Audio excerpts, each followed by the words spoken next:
Back for day 2 of machining, working on this ball for our tailstock. There's our slug of brass that we completed in the first part of this video.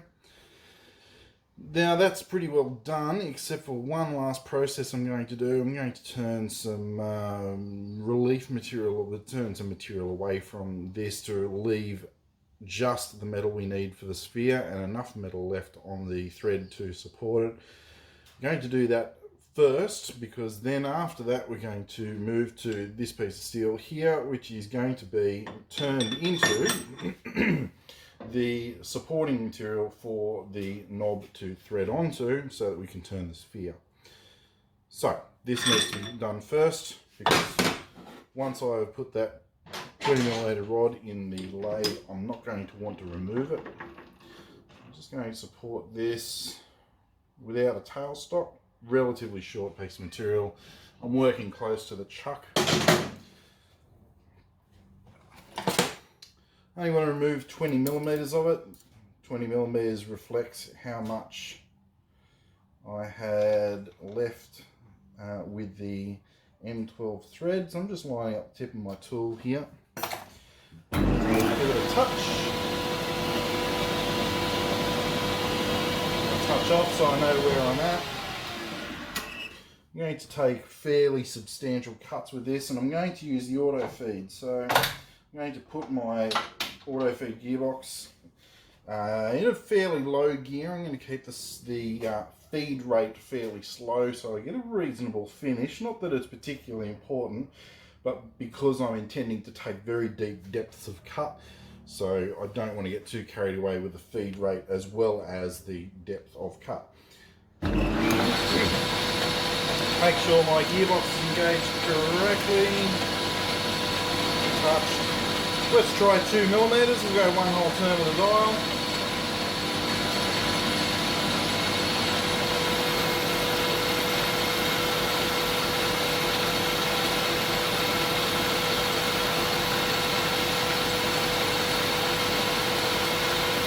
Now I'm not going to machine all of that material I've just marked out off. I'm going to leave a little bit so that I can come along with the compound slide and remove the exact amount of material I want. I'm also going to regularly start measuring this. It's not especially important, important that I have a particular size. However, I'm going to use this as an opportunity to demonstrate how to measure and take cuts accurately with the lathe while we're working. So I've got that down to 34.12mm. I'll show the camera. So if I hold that, we've got 34mm. We look at where the 0 has passed. I'm going to find the pointer here. There we go. If I look at where the 0 has passed, I can see that I am past the 34th millimeter. And then I'll look along these notches here and see which ones line up. If we have a look at like the 6, we can see the 6 doesn't line up with anything above it very well at all. Bit of schmutz on my screwdriver. The 6 doesn't line up with anything, so it's not particularly what measure we're looking at here. If we look down where it does line up though, I reckon the first notch after the 1 lines up quite nicely with the 40. We're not interested in the 40, we're interested in this second mark here after the 1. Each notch, as written on the verniers, is 0.02 of a millimeter, so that's 0.1 and 0.02 more than that, 0.12. So 34.12 millimeters. I have an M12 thread in there. I want to leave probably 2mm either side of that would be handy, so I'm aiming for 16. I'm at 34. I'm going to start considering my strategy now. The first thing I'm going to try to do is get rid of the 0.12 extra that I have. So I'm going to take another cut of 2mm. So that's 2mm radius. These lathes measure radius on the dial, and so everything that happens with the dial is doubled on the diameter. 2 radiuses for 1 diameter. If I move this 2mm, I'm going to remove 4mm from the job. Now that's my next cut, but I want to get rid of that 0.12 as well. So I'm going to remove half of that, which is 0.6, in addition to my 2mm. We'll run that.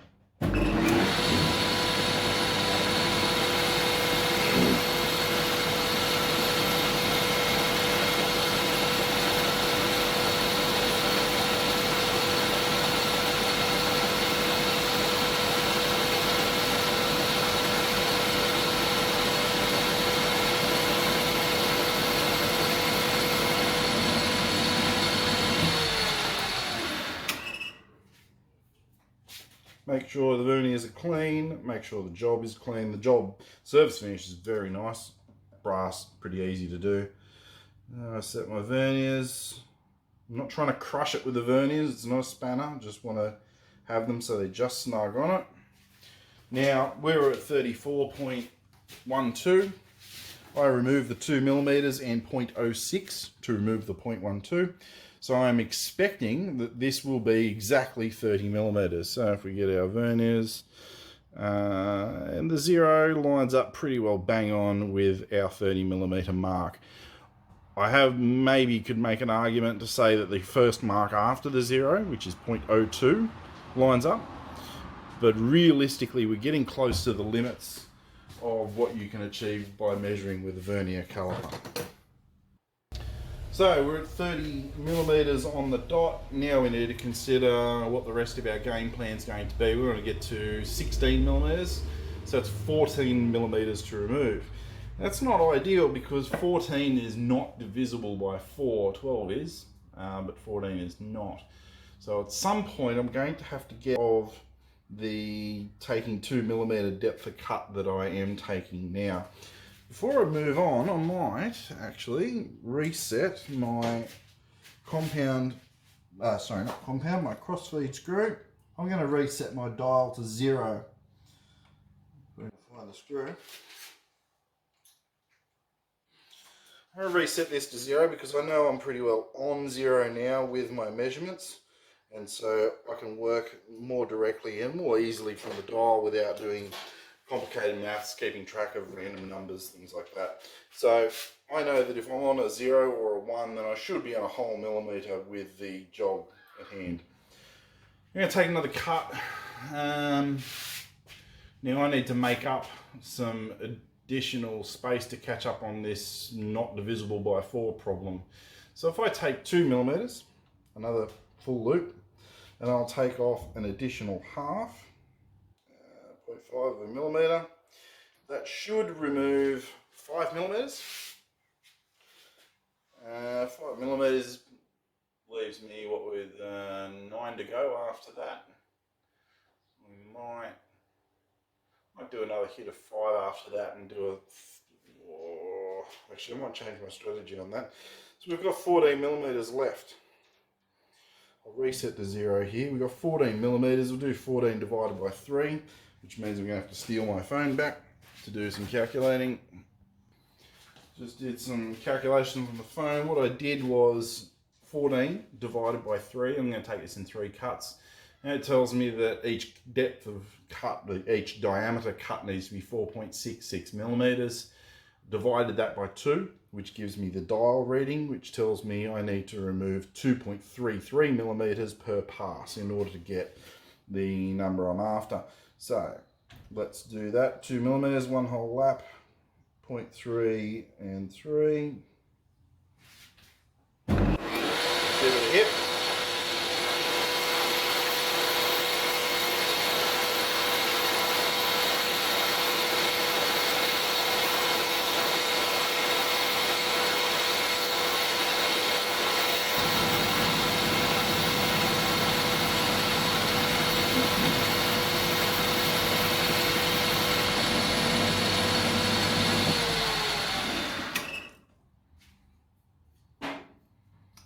And we'll see where we're at. I am expecting, what did we remove? 4.66. So, should be 25.3mm. 25. 25.33 to be exact is what we're after. let's have a look at what we've gotten. Don't fall over here. Get some focus. We have 0 is just past the 25. Looking at the bottom scale too, I forgot to mention. And I have a look on the vernier scale. I can see that the second notch after the 0.3. Where's my pointer going? The second notch after the 0.3, right there, lines up really nice with the 42 mark. So what's that? 25.34. which is 25.33 is what we're expecting. I'm happy with that. It is worth checking as you machine, even though we're a good amount away, or probably 2 cuts away from our final dimension, but it is worth checking as you machine, even from a fair number of cuts away from your job, so you can plan how to approach that cut. You want to be able to approach the cut with regular intervals of depth of cut, so that you load up the machine and the workpiece evenly for each pass you're taking. If you take, let's say I continue with my initial plan of taking cuts of 2 millimeters at a time, I would have been left with a cut of 1 millimeter to remove at the end of the series of cuts to get to 16 mil. That would have changed the loading on the machine drastically, and so moving the machine that 1 millimeter to take that last cut wouldn't necessarily have removed material predictably. It may have over or undercut the material and we would have lost our accurate dimension. Now we want to take another cut, same as that. I am on 0.33 here, so I'll go another 2 millimeters, and I want to go 0.33 more than that again, so I'll go that's 30, I goes 39, 60, no, it should be 66, sorry, 66. So I got the wrong number there. What you should do if you have the incorrect measure on your dial is you come back to pull the tool away and reapproach it from the same direction as you have for other measures. If you just move the dial back a tiny little bit, all you're going to be doing is undoing the screw from its backlash. You might not actually be moving the compound, or the cross slide rather, at all. So, take a hit on that. More mess.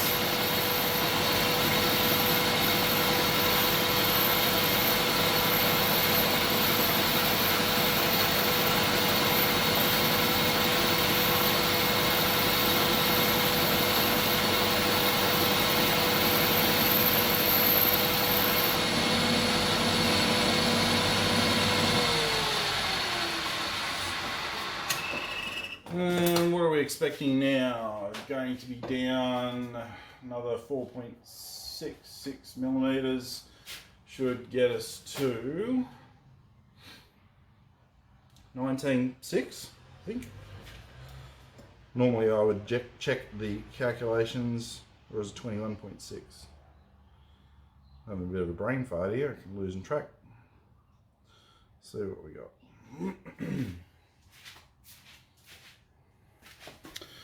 I have 20 and 0.66, 0.68, something like that. Now we want to get to 14. We have, how much to go? 6 millimeters and 6.66 to go. What I might do actually, I might change my strategy. I might go for smaller cuts.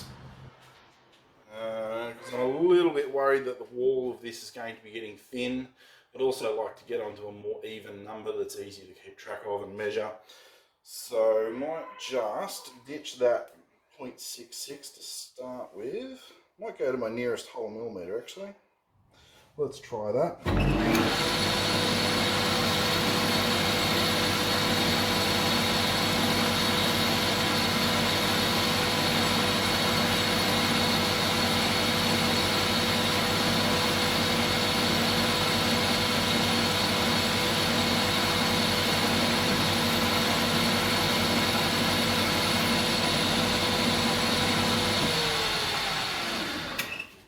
Now I just moved to the next whole number on the dial because I reset my dial. It should be on a whole millimetre at this point.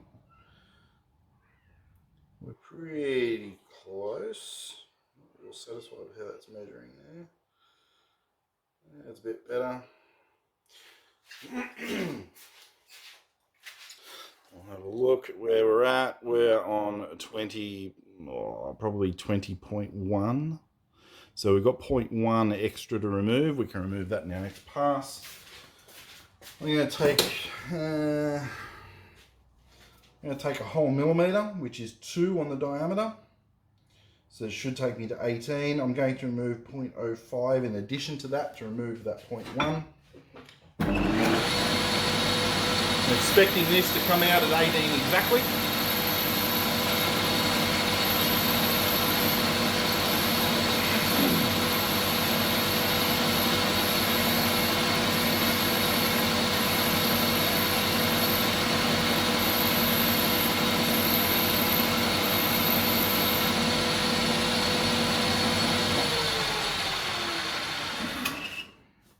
Making a lot of mess.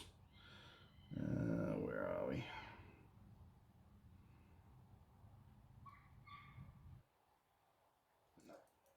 So, just like when I initially measured the thread on the tailstock, you do want to try and get these on a bit of an angle rather than dead perpendicular. If they're perpendicular, it's easier to have a bit of a twist on the verniers. With this, you can feel when they're not square to the job, get a bit better a feel as to what's going on with your measuring tools, which is very important. Gently. And we have pretty well 18 on the dot, maybe 17.98. If I look down this end here, I can see that the 0.98 mark lines up pretty good. I'm satisfied with that. I'm not really chasing super precise measurements here. 0.02 of a millimetre is not much. That's a thousandth of an inch. Nothing. Let's take another whole millimetre. So around half turn. This should get me to 16 millimetres.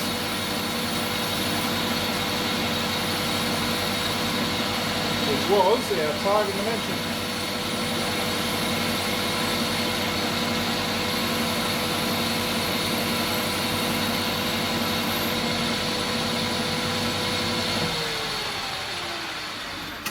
And we shall measure,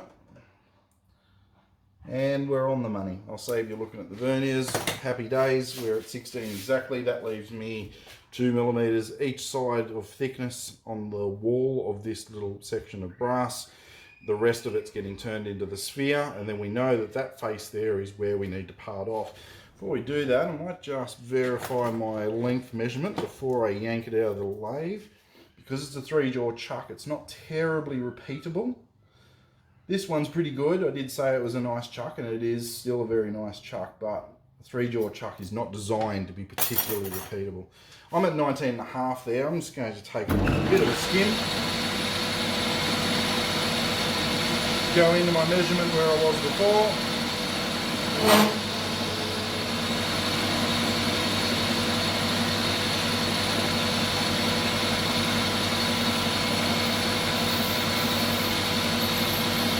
Come from the outside and not get the chatter. That's what I should have done in the first place.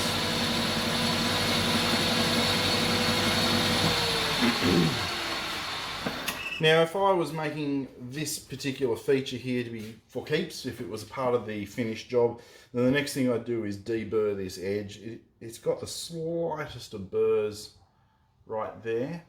I would deburr it with a chamfer. In this particular case, I'm not going to do that because I want this face to be flat. I want it to be planar, and I want as much metal there as I can afford with the room I need for my sphere turning tool. So I'm just going to face it.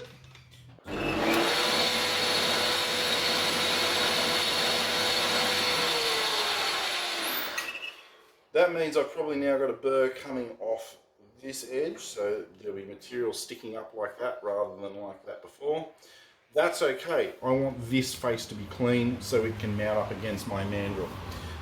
With that done, I can't see any good reason why we need to leave this in the chuck anymore. That's now ready for turning into a sphere. This part here is going to be our spherical section. That part there will get thrown in the bin when we're done. Brass is prepared.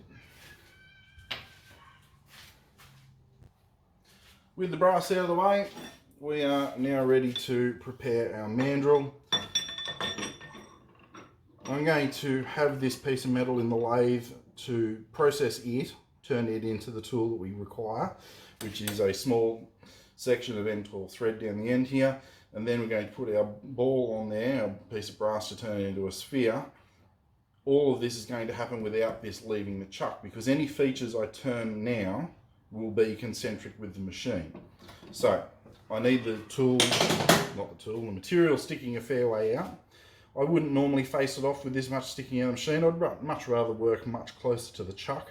However, after I've done all these processes, I don't want to move the material. So I need to work a fair way out of the machine. That will mean I'll have to be a bit gentler. I'm going to turn the auto feed off just to shut it up a bit.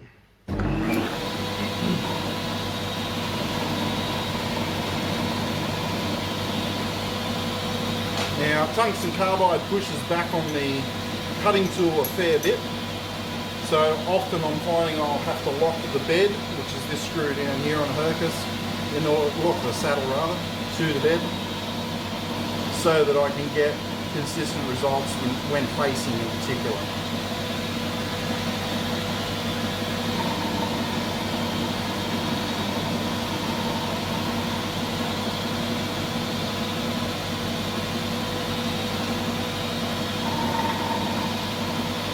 A small amount of chatter at the start of the cut. Most of it's not too bad. I think I'm pretty plainer now. The end has been faced pretty well. I'm going to take one last very fine cut. Also think it's probably not far away from needing to turn the insert around.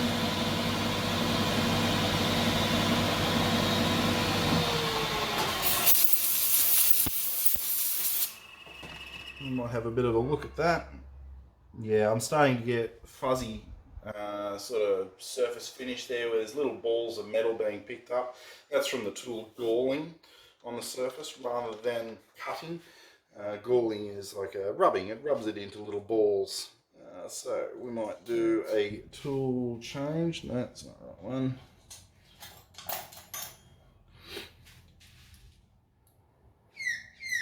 Normally if this was high-speed steel, I would have to get the tool, remove it from the lathe, sharpen it. With tungsten carbide, looks like I've trashed every corner on that tip. Yep, time for a new insert.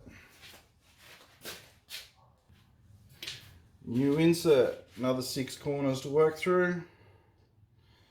Wiggle it around, get her in place, hold it down firmly on its seat. Do up its screw, just like the other holders. It doesn't need to be rammed shut, just lightly is plenty. We can give that another face and see if we've improved our surface finish. Let's fix the chatter up.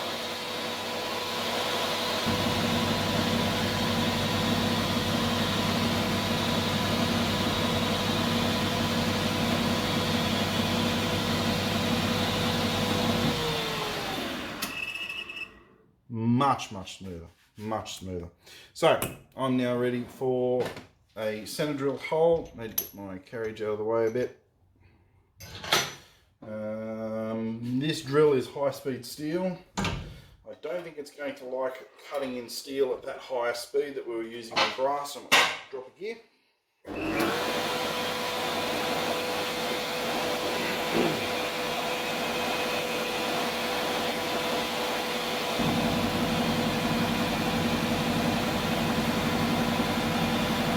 Now I'm not going to go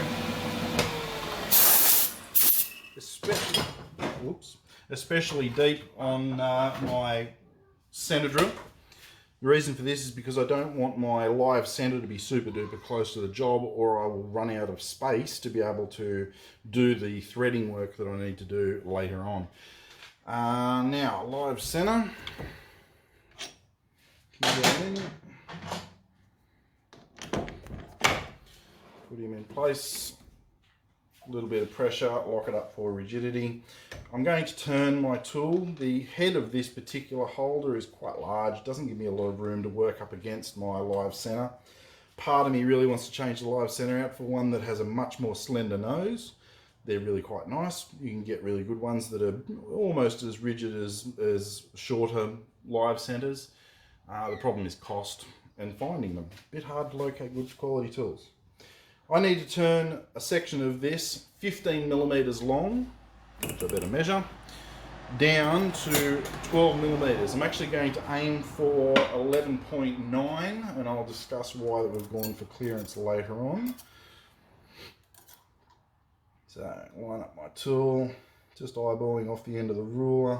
The depth isn't super critical. It's not important necessarily that I end up exactly on a particular length. The diameter is more key in this case.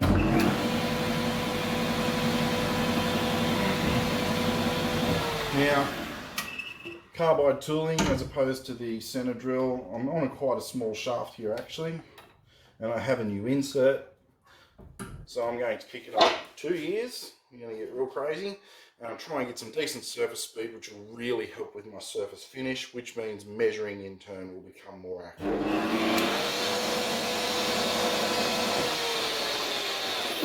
Except I forgot to put my auto feed on. I don't want to turn it by hand. That's for people with energy. So we'll take our initial cut.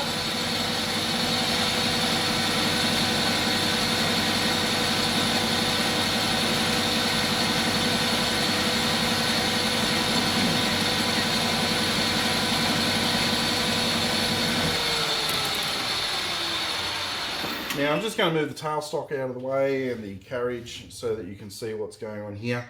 Just checking my surface quality first, surface finish, no fuzzy bits, brand new insert, that's hardly a surprise. It should be nice and good, and it is. I may up my feed rate at this soon. I was just going to see how I'm going. That chip formed okay. I've got little tiny chips coming up off the tool.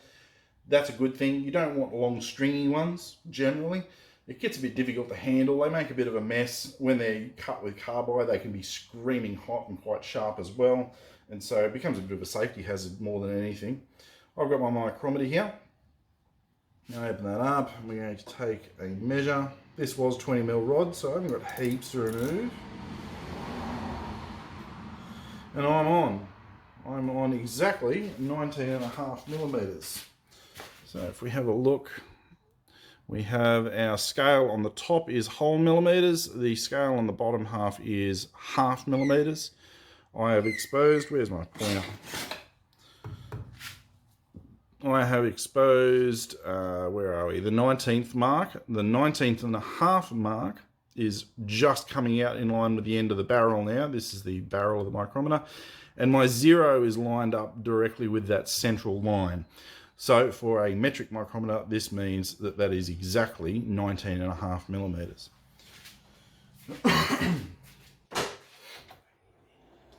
When I take subsequent measurements, I'm going to avoid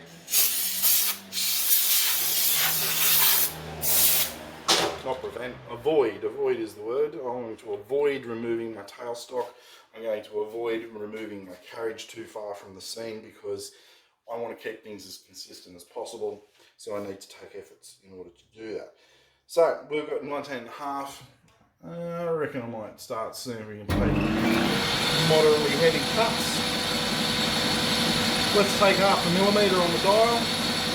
It should remove 1mm off the job. We're aiming for a whole millimeter measurement, so I might add 0.25 to that just for now. So that's 0.75 of a millimeter cut.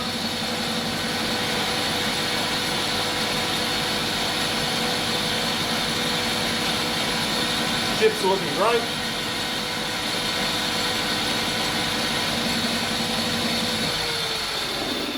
Now if I move the dial 0.75 of a millimeter, I am expecting to have removed double that. So I am thinking I should now be seeing 18 millimeters on the dot, 19.5 minus 1.5 mil. I'm going to take my measure. Make sure you operate the micrometer with the thimble. It is effectively a torque wrench, that means you can get a nice consistent feel on the micrometer. You shouldn't be able to feel any slop. If it's sloppy, if you can feel it clunk as you wiggle it about, then you have not got the micrometer square. Take that off, throw a whisker under, which is a good example of what happens when you take different depths of cut. So I'm at 17.96 and probably a half.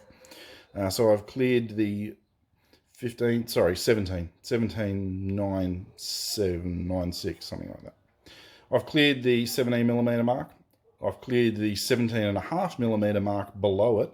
I've not quite cleared the 18. I'm a few notches short of that. And you read the barrel here, and I'm at 45, 46.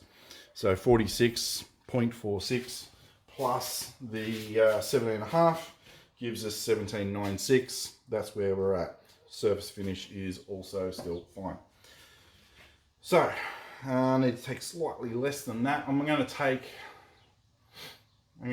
a 0.5 millimeter cut on the dial, which will remove a whole millimeter. I'm going to go a fraction shy of that exact 0.5 millimeter though, just so that I can try and get this back to a round number. Although we're chasing an undersized fit, we were going for 11.9. Yeah, bugger it, we'll just go exactly 0.5 millimeter.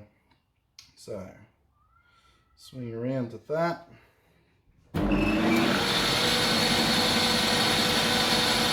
So it's 0.5 millimeter on the dial, so it should be 1 millimeter on the part.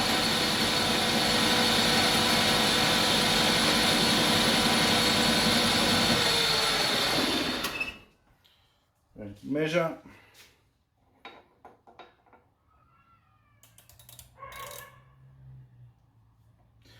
And we've got 16.95. I'm going to stick with that. We'll keep going at 0.5 millimeter increments until we get down close to our 11. 11.9 is what I'd ideally like, and 11.95 will be fine. Anywhere between those will be suitable for my target. So another 0.5 millimeter.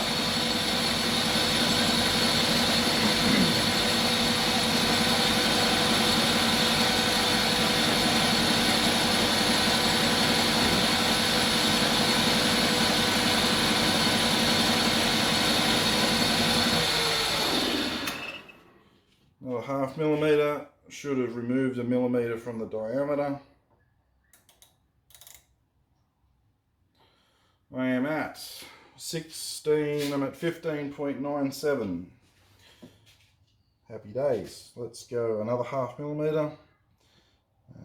And I'm going to add a little bit more. I'm going to try and get it a bit closer to that 0.9 figure that I'm after. So I might just go 0.03, we'll go 0.05. Might be a bit heavy, we'll see how we go.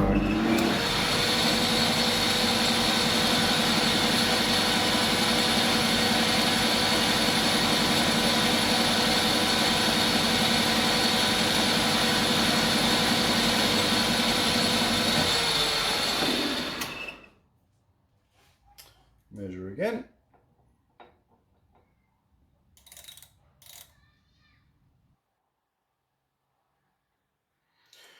I have 14.87. A little bit heavy. I was worried that might have been a bit much. So what we'll do is we'll go slightly less than our 0.5 millimeter. Try and get it back in the window of decimals that I'm after. 4 might go to that one.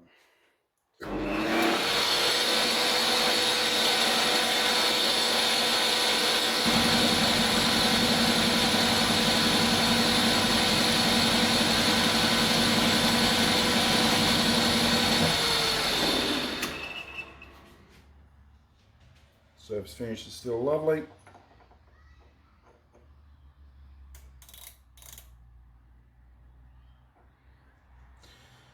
We are at 14.9. 13.9, sorry.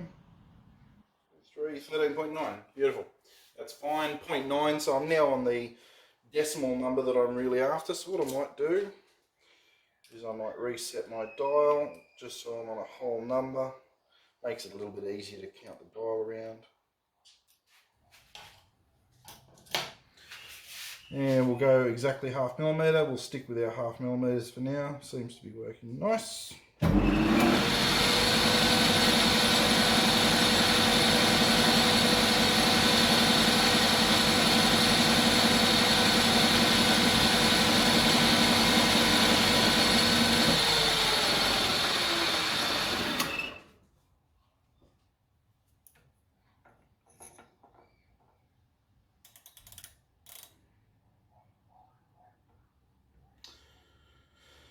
We're at 12.9, so 1 more millimetre to go. 0.5 millimetre on the dial.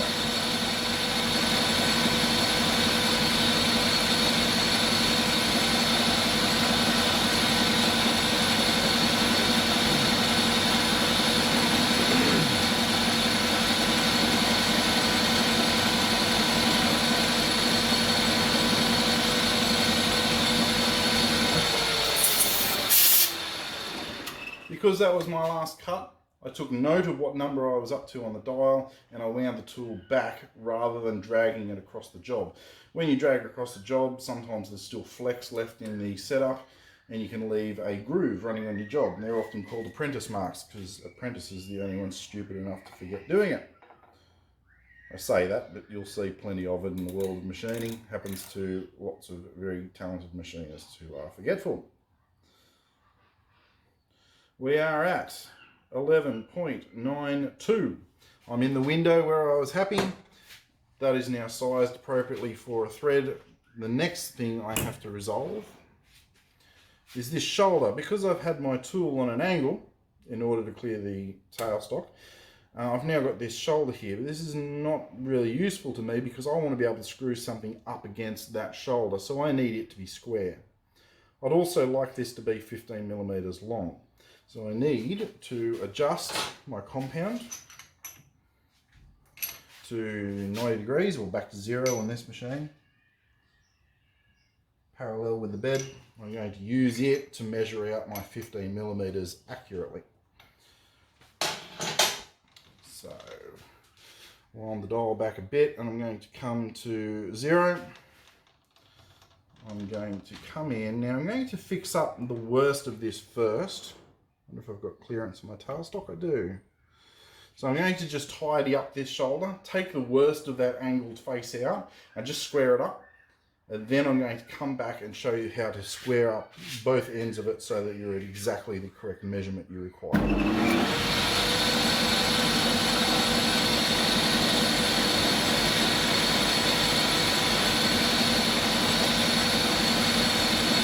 Almost touching the diameter that we just turned, but not quite.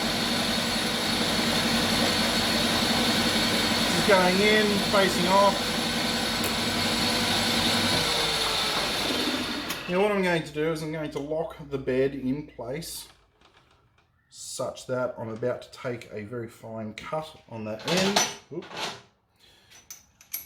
Lock my bed so that it doesn't move, and I'm going to use the compound slide set to 0 degrees in order to step out the correct measurement. Turn off the auto feed so we're not deafening each other. I'm on 0 here, bed is locked, take a facing cut.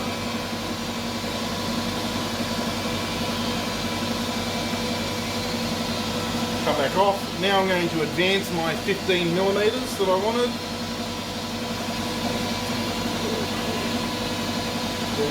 Okay, 15 is not touching it, so what I need to do is work in reverse. I'm going to come in, I'm going to set this one to 0. Oh, it doesn't like it. Let's try a finer cut. That's better. Go to 0.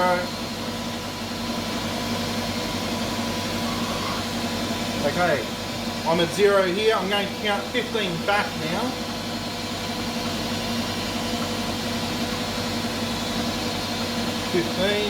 Now that's going to be far too much to cut in one hit. So I'm going to come, I'm at 1 on the dial. It's going to come pretty close, so just go to 0.9. A little bit of chatter. Alright, so I've left with a very fine cut left on the end.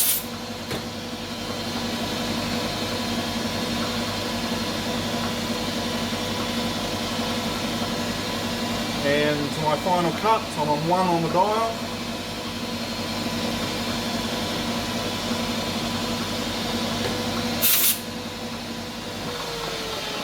Come away from the job, move all that out of the way. We need to verify our measurement. So I'm going to get the verniers. Might just eject my live center here.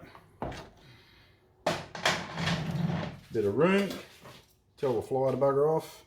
I'm going to use the depth measurement rather, faces on the vernier here. The height between these should be 0 when the verniers are shut, and so as you open it you can get a measure on those two faces. Just hopefully I don't knock the camera. I'm going to open it right up. I'm just using my fingers to support it up against this shoulder and then move my slide in. Oop, she wobbled a bit. And lock it up, and we can have a look at our measurement. And hey presto, we're bang on 15. Happy days. One last operation I'm going to do before we move on to setting up for threading is to cut a relief groove right up near the shoulder of this workpiece so that as the tool moves across cutting a thread, it has somewhere safe to stop that's not filled with heaps and heaps of metal. That will become a bit more apparent as to like what's going on there when we start cutting threads, but I'm just going to use my regular parallel turning tool, just going to dig a groove that's approximately the depth of a thread, around 1.5 millimeters in this case.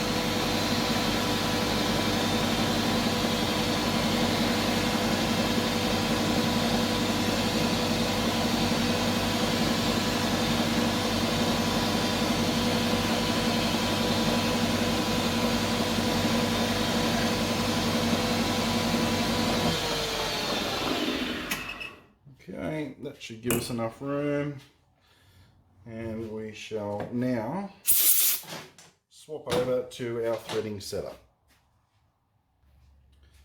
Now we're ready to set up to do some threading. So I have an insert threading tool which I've just retrieved from my drawer.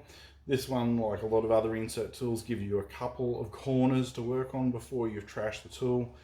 Being a threading insert though, you don't even use it that much to really go through heaps of inserts. What's really nice about these is that the geometry is ground in correctly straight from the word go. So if I need to turn this insert, I know that the next side of the next corner of the tool is exactly the same geometry as before, and I know that it works quite well for the material that it's designed to work on. These ones are set up for general purpose steel cutting. The geometry, you can get different ones. You can get ones with polished tops for doing stainless. You can get negative rake ones for cutting aluminium and brass and things like that. There's a great variety of tools you can acquire. Makes life a lot easier.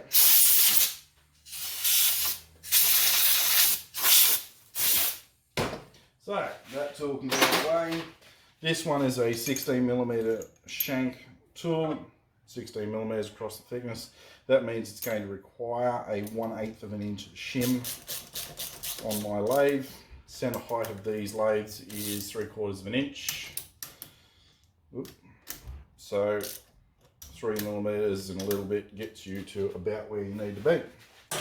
Given that we're not actually facing with this tool, it's not super critical that it ends up exactly on center height, though I will give it a quick check.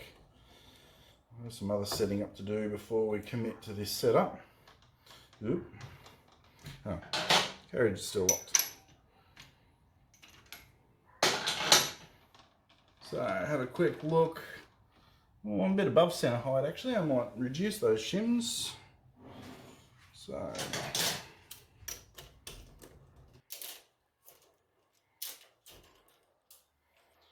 might find some sheet metal. do a stack.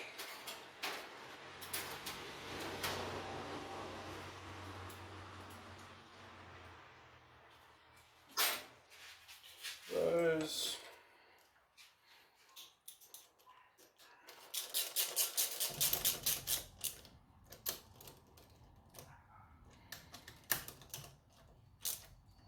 We'll have a look where we're at.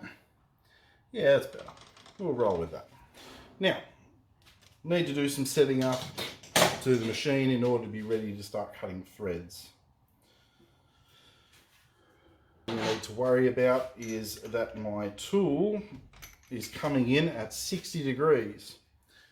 The reason for that is because the angle of the tool is 60 degrees.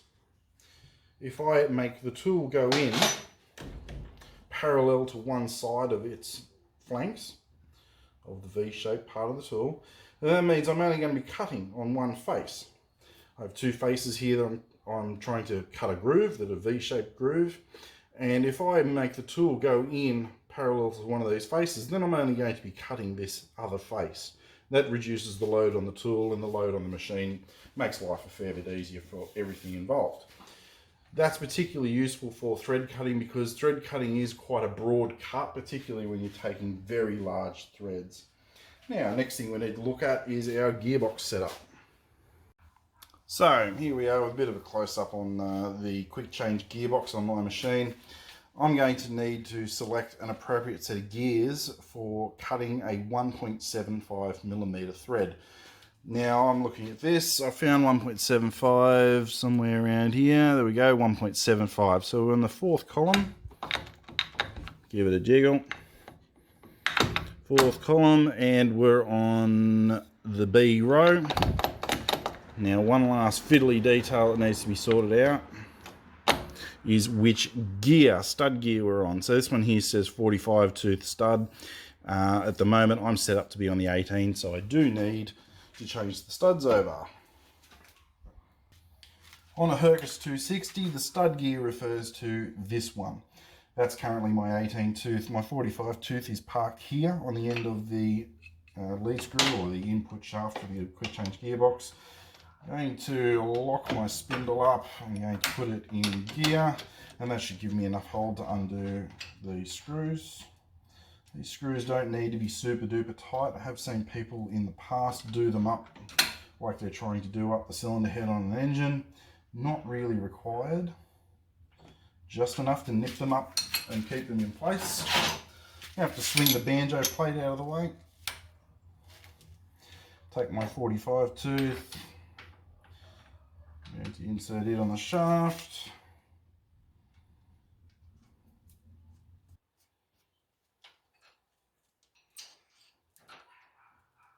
Just a little bit. Bring my banjo back up. Jiggle. I want just the barest amount of freedom between the gears. It takes a bit of a... That'll be happy. Do it up. My 18 tooth can just park itself down here. Wash up.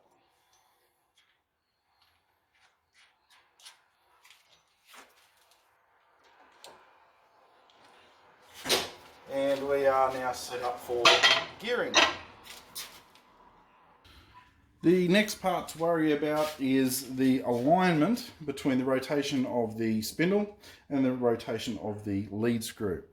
They're not spinning at the same speed. So at some points in their rotation, they're going to line up, and at other points of their rotation, they're not. In order to keep track of that, we have this attachment here. This is a chasing dial. It's equipped with a range of numbers that tell you when divisions take place. In various grades, there's also 3 worm wheels, treating the lead screw like it's a worm gear, in order to get the correct ratio between the lead screw and the spindle. Now, there's a chart on the back of the machine. It tells me that I need to use number 5 on the 35 gear. I'm already on the 35 stud, so that's happy. Lives down there.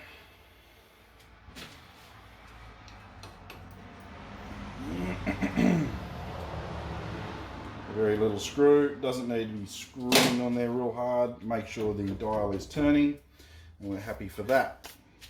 Now, I want every number 5. There are 5 number 5s, they're 5th divisions on the dial. I've engraved a nice little notch in mine. That's not an original thing, but it is worth doing if you own one.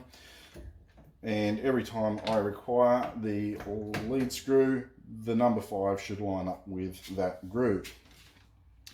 Now, my gearing is really high at this point, so the next job I'm going to do is to put my lathe into back gears. Bit of handheld action for this one. So this is the gearbox for our lathe. We have 2 sets of gears. At the moment it's engaged in direct drive, so as the motor drives the spindle, the belt drives the cone pulleys, and it's direct drive. The only reduction that is taking place is from the 2 pulley profiles and the change of diameter that they offer. There is this gear set here though, so if I move this lever over, I'll have engaged the back gears. This belt will drive the cone, which will drive that gear, drives that gear, and that gear, and that gear to the spindle. However, at the moment, that would lock the machine up. We've effectively selected 2 gears. So to free up this drivetrain, this ball gear here can be separated from the pulley. There is a small pin here on the side. If I'm lucky, my fingers will get it out. Yep, there we go. That pin's now out. And now our reduction, I believe, is 12:1 of whatever the original reduction was. And those are back gears. That makes it especially useful for very slow turning jobs. With threading, we don't want to go real quick. We want it to be controllable and slow, so back gears is an ideal way to move forward. So I'm now set up, ready to go for my thread cutting. I've checked that my chasing dial is working at a nice speed. That's manageable. I should be able to turn that on at the appropriate intervals, and I should be able to stop it before I run into my job down here. Now we need to do a light cut to start with, just so I'm going to see that my pitch is correct. I need to verify my pitch before I can get committed to digging a lot of material out of the workpiece.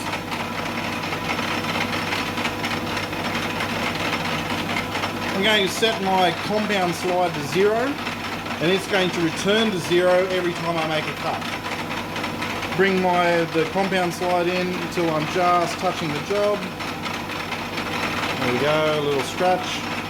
And I'm going to wait till I get a 5 on my chasing dial. Turn it on.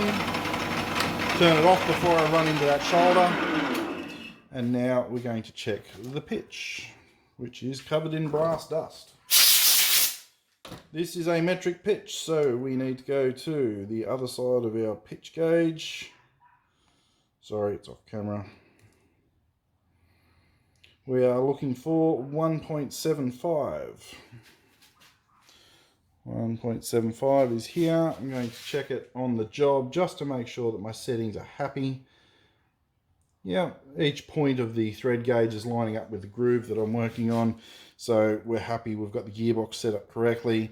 It's easy to check now. If it's wrong, it's easy to fix. If you're 3/4 of the way through the job, then you're pretty committed. And if you've made a mistake, then it's going to be all over and you have to cut it off and do it again. So with that happy, it's time to start digging deeper on the thread. Might move you to a better spot so you can see the action. One concern I have got here is that the work is not able to be supported by the tailstock. So if I bring my tailstock in, you'll see that I'm fouling on the side of my tool. I would have liked to have used a smaller insert cutter. I have one that has a 12mm shank or a 10mm shank. It's quite a bit smaller. But unfortunately, the depth of its insert is limited to 1.5mm pitch. So unfortunately, not enough room to actually cut the 1.75mm pitch thread that we're after. We are going to have to take some precautions for lubrication. We're taking reasonable cuts, so I'm going to find my brush, give it a bit of a clean. I have a cheap nasty brush and I put some lubricant in that cutting oil, and every time I need to take a cut I can just give my job a quick brush and it's lubricated for a couple of passes, and that will help keep the tool and the job happy. Let's see how we go.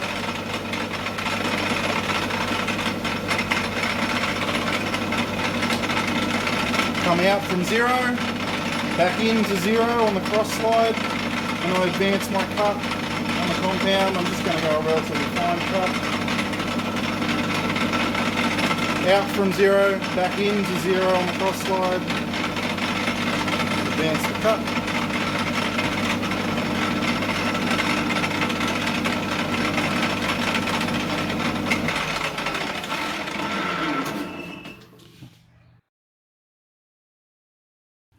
Just so we've got a wider view, you can see what's happening. I'll keep track of things. I'm using the cross slide to come out and come back in the exact same amount each time. I'm using the compound slide to advance my feed. I'm going to go in until I've nearly got the correct thread form, and then we'll finish it with a die. I'm advancing 0.05 millimeter per pass. That may need to reduce later on. So we'll see how we go, just play it by ear.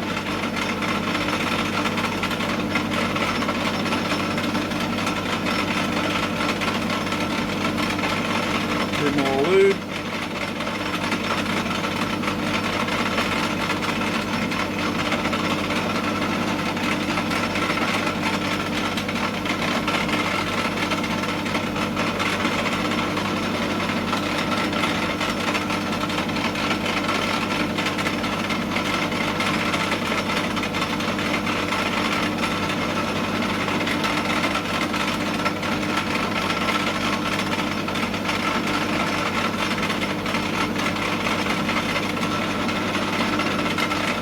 Not getting any chatter issues so far, which is happy.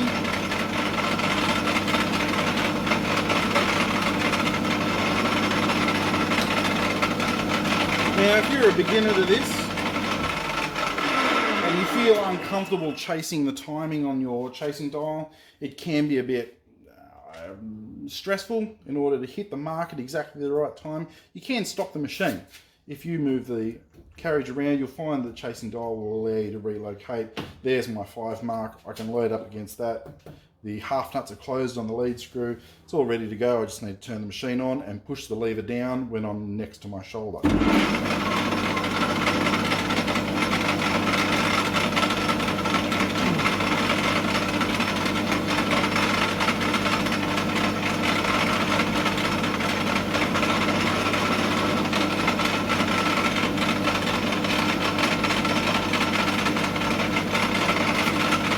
A little lubricant on the brush.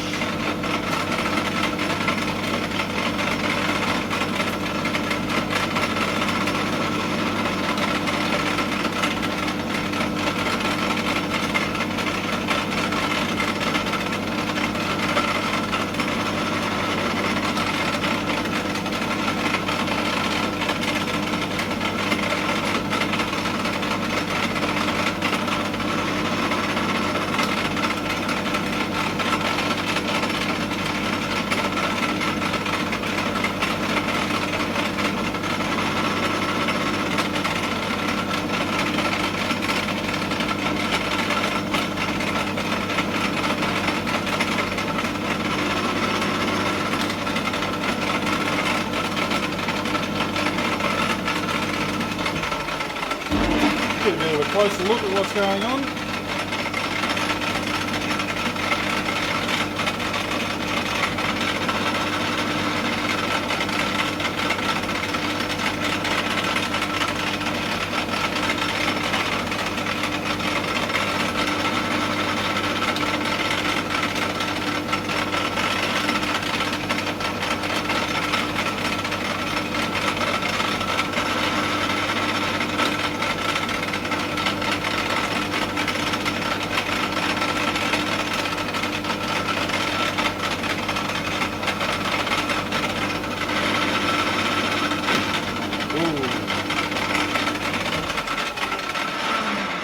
Yeah, I'm a little bit concerned something might have moved there. I think I might have bumped that shoulder. Yeah, I have bumped it a little bit. So there's a chance my workpiece may have moved. This is a good opportunity to check where I'm at with my setup. I'll re-engage the tool and stop the machine halfway through a thread so that I can check that I'm in the right spot. So we should be on a 0. Looks like I might have moved the workpiece.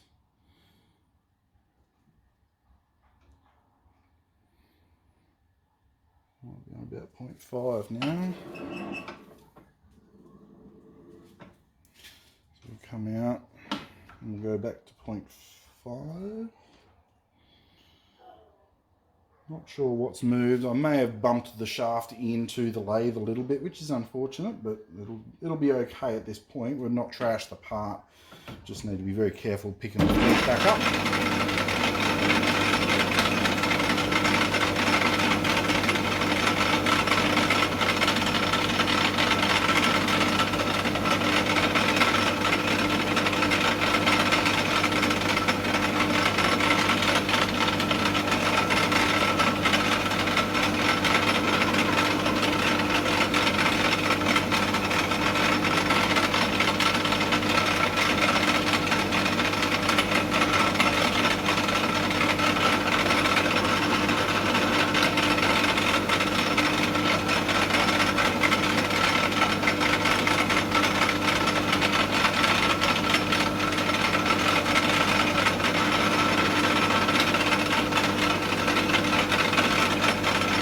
Having a bit of a look at it, I suspect what we've moved is actually the tool. That's just a guess at this point. It's still pretty square looking. It's still cutting acceptably, so we'll keep trucking on. Just reducing my depth of cut a little bit now. It's starting to get pretty deep on this thread.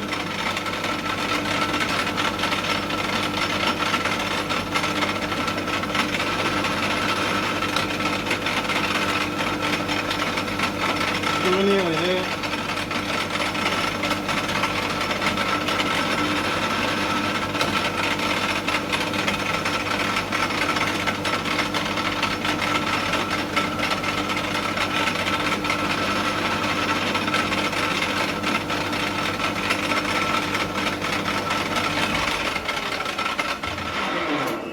So we've got our thread largely cut here. What I'm going to do is get a die and check the fitment of my thread, how close I am to being complete. I'm going to use the die to complete the thread form because tops, the crests, the valleys of threads are filleted. They have a small roundness to them, and those dimensions are part of the thread standard. A die is already ground to shape correctly for those features. Makes life much easier just to use the die to complete the last pass of the thread. So let me get tooled up for that. I have here a M12 by 1.75 metric die. This is a Sutton die. Sutton dies usually, from memory, have the cutting edge, the part of the die that is grind with cutting relief on it, on the opposite side to the written face. So the written face should face away from the cut. Just going to check this on my job. It's probably about spot on actually. I can wind that die on almost by hand. Oh, it's close.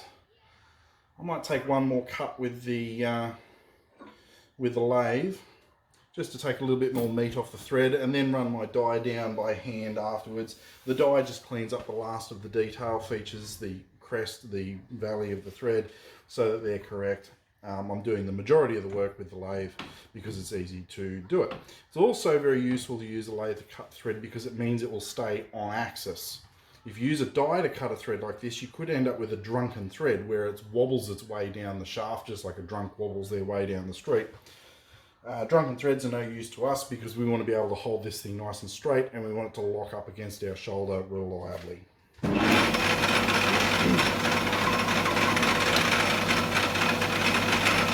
So I'll take one more cut, 2 more cuts maybe.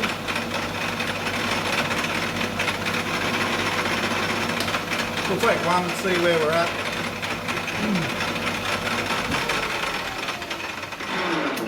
Get my die, check the fit. Ideally I'd use a nut. I don't think I have any M12 nuts, which is pretty unusual. Yeah, I can turn that on by hand. Normally you would get a die wrench out. Not necessary in this case.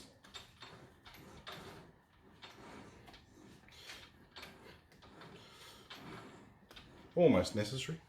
It's very hard on the hands. I think I have a die wrench that size I might do. Let's have a quick look.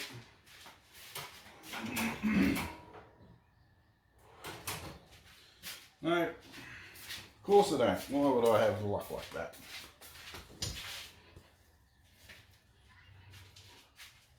So with a rag, a bit easier on the old mitts.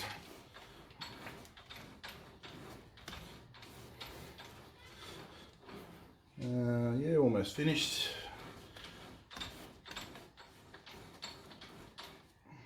Yep. Now I did chunder up the shoulder there a little bit, which is unfortunate. Get my brass, I'll just give it the thread a quick check. Beautiful. Check the full length of it. If you've machined a thread, the back of it might not be correct. Yeah, that's pretty good. A little snug, but that's fine. That's kind of ideal for what we want. We don't want a loosey-goosey thread.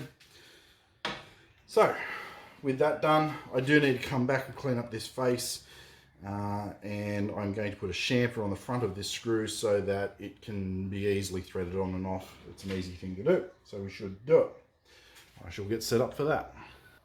Reinserted my regular parallel turning tool, and as I was tightening it up, I noticed the tool block didn't really feel super duper tight. It moved just slightly as I was tightening it up.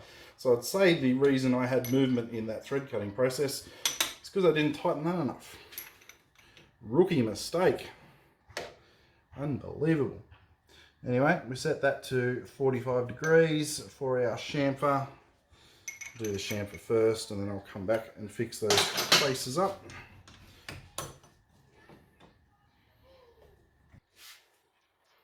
Turn my lathe back up to high speed.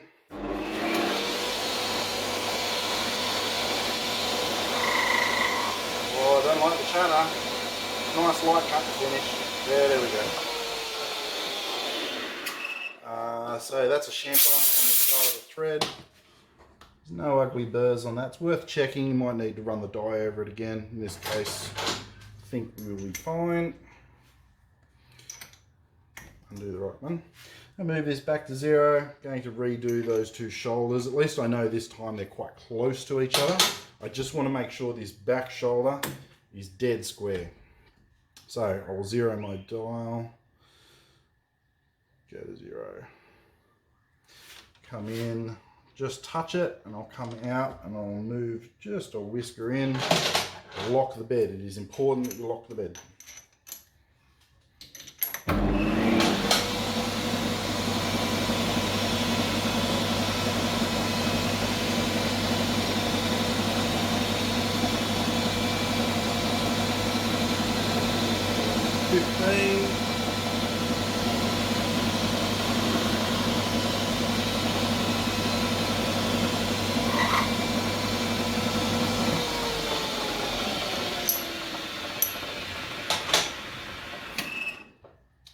So that's our mandrel largely completed. Make sure that we can get our workpiece on there. Happy as daisy. Spinning nice and true on the thread, nice and secure. As we're cutting it, incidentally, that will self-tighten that thread. We just have to make sure we don't take monstrous cuts on it, otherwise there's a chance we'll self-tighten it onto that thread to the point where it won't come back off. Other than that, we are ready to start setting up for spherical turning, which I think we'll save for the next video. Till then, I think it's time for dinner, and I shall see you folks next time.